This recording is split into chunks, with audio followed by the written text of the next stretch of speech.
श्वेता, इसको तो मेरे को लगता है कि अगर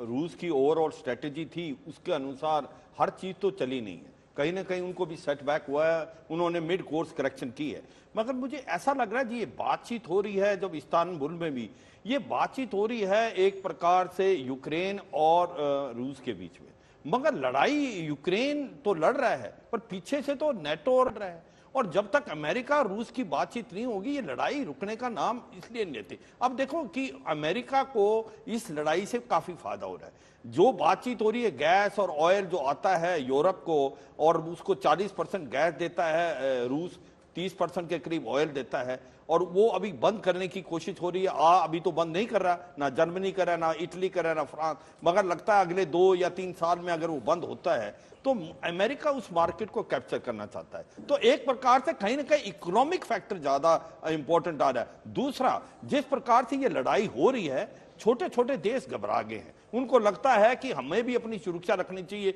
आज रूस ने यूक्रेन पे लड़ाई कर दी है, कल को हम भी बलि के बकरे बन सकते हैं। तो हर देश एक होड़ बनाएगा नए हथियार खरीदने का, और अगर हथियार खरीदे जाते हैं तो फिर सबसे ज्यादा फायदा अमेरिका को होगा, उसकी जो आर्मामेंट इंडस्ट्री है वो बहुत चलेगी। तो ये जो बातें हैं ये बड़ी महत्व की हैं, ये हमें समझना चाहिए कि आज की तारीख में क्या ये इंटरेस्टेड है लड़ाई बंद कराने के लिए या वो हथियार दे रहे हैं। इसमें भी कोई शक नहीं है कि यूक्रेन जितने भी हथियार उसको मिले हैं, चाहे स्टिंगर मिसाइल है, चाहे आपकी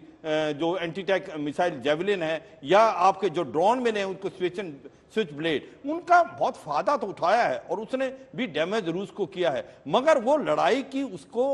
जीत तो नहीं सकता, क्योंकि जीत तो है ही नहीं, मगर उसको प्रलॉन्ग कर सकता है। ये तो करेगा, जब तक उसको हथियार मिलते रहेंगे यूक्रेन कोशिश करता रहेगा। और एक और इस कड़ी है इसके अंदर, वो चीन है। देखो चीन चुपचाप बैठा हुआ, चीन की कोई स्टेटमेंट नहीं आ रही, मगर चीन को भी ये पता है कि ये लड़ाई चलती है तो कहीं ना कहीं रूस का जो डिपेंडेंसी है वो चीन की तरफ मुझे लगता बढ़ेगा, और वो है पूरे वर्ल्ड के लिए कोई अच्छी बात नहीं है कि रूस जो है इकोनॉमिकली कमजोर होगा, क्योंकि उसकी इकोनॉमी इतनी बड़ी नहीं है, 1.43 ट्रिलियन डॉलर की इकोनॉमी है, 12वें नंबर पे है। तो मेरे को लगता है कि कुछ भी हो, रूस की मिलिट्री स्ट्रांग है, इकोनॉमी को थोड़ा लगेगा धक्का, उसको इकोनॉमिकली ज्यादा डिपेंडेंस होना पड़ेगा चीन के ऊपर। और ये न्यू वर्ल्ड ऑर्डर जो निकलेगा इस लड़ाई के बाद, एक तरफ अमेरिका और उसके साथ यूरोपियन कंट्री, दूसरी तरफ चीन और उसके साथ रूस और कुछ एक जो कंट्री। बात ऐसी है कि जो चीन है वो सबसे बड़ा प्रॉब्लम है वर्ल्ड के लिए, ना कि रूस।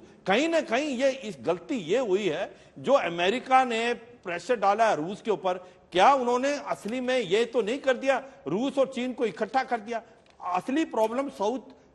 चाइना सी में देखें, इंडो पैसिफिक में देखें, प्रॉब्लम है एक्सपेंडिचर मतलब चीन वॉर तो ये मेरे को लगता है एक बड़ा नया मोड़ दे दिया, और कहीं चीन ताइवान को ना हड़प ले इस कोशिश में।